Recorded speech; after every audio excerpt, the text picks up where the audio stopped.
بسم اللہ الرحمن الرحیم۔ السلام علیکم ورحمۃ اللہ وبرکاتہ۔ دوستو، نماز کا ایک مسئلہ آپ حضرات کے سامنے شیئر کرنے جا رہا ہوں۔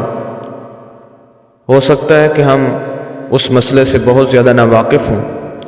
تو اس لیے میں نے سمجھا کیوں نہ ہو کہ آپ حضرات کے ساتھ وہ شیئر کر دیا جائے۔ وہ مسئلہ یہ ہے کہ جب ہم نماز پڑھتے ہیں امام کے ساتھ، اگر ہم نے شروع میں نماز شروع نہیں کی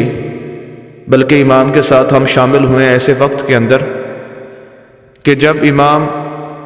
التحیات میں بیٹھا ہوا تھا، چاہے وہ التحیات 4 رکعتوں والی نماز کی پہلی التحیات تھی یا 4 رکعتوں والی نماز کی آخری التحیات تھی یا 3 رکعتوں والی نماز کی پہلی تھی یا آخری تھی یا 2 رکعتوں والی نماز کی التحیات تھی، جو بھی التحیات تھی تشہد تھا، ہم ایسے وقت میں پہنچے کہ امام التحیات کی شکل میں بیٹھا ہوا تھا، ہم نے اللہ اکبر کہہ کر تھوڑا سا قیام کر کے فوراً ہم بھی التحیات میں بیٹھ گئے۔ اب امام نے یا تو تیسری رکعت کی طرف کھڑے ہونا ہے یا امام کا وہ آخری التحیات ہے، امام نے سلام پھیرنا ہے۔ تو ہم جیسے ہی آ کر شامل ہوئے التحیات میں بیٹھے، امام کھڑا ہو گیا تیسری رکعت کی طرف،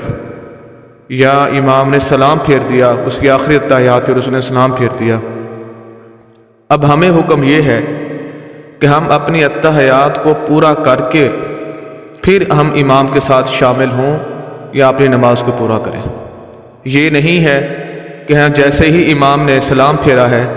ہم فوری اپنی نماز کو پورا کرنے کے لیے کھڑے ہو جائیں، التحیات کو وہیں چھوڑ دیں، ادھورا کر دیں، یہ درست نہیں ہے۔ یا امام تیسری رکعت کی طرف کھڑا ہو گیا ہے، ہم پہلی التحیات میں شامل ہوئے، امام تیسری رکعت کی طرف کھڑا ہو چکا ہے، تو ایسی حالت میں بھی ہمیں التحیات عبدہ و رسولہ تک پوری کر کے پھر امام کی اتباع کرنی ہوگی، پھر کھڑا ہونا ہوگا۔ تو اس مسئلے کی طرف غور و فکر ضروری ہے، کیونکہ اکثر اوقات یہی دیکھا گیا ہے کہ جیسے ہی امام سلام پھیرتا ہے یا جیسے ہی امام تیسری رکعت کے لیے کھڑا ہوتا ہے تو مقتدی فوراً اپنی نماز کو پورا کرنے کے لیے کھڑا ہو جاتا ہے یا امام کے ساتھ فوراً کھڑا ہو جاتا ہے۔ تو اس کے اندر احتیاط ضروری ہے، کیونکہ التحیات کا پڑھنا اور اسی طرح التحیات کا بیٹھنا، یہ دونوں چیزیں ضروری ہیں، اور اگر آپ نے چھوڑ دیں تو آپ کی نماز نہیں ہوگی۔ اس لیے اس کے اندر غور و فکر اور احتیاط ضروری ہے۔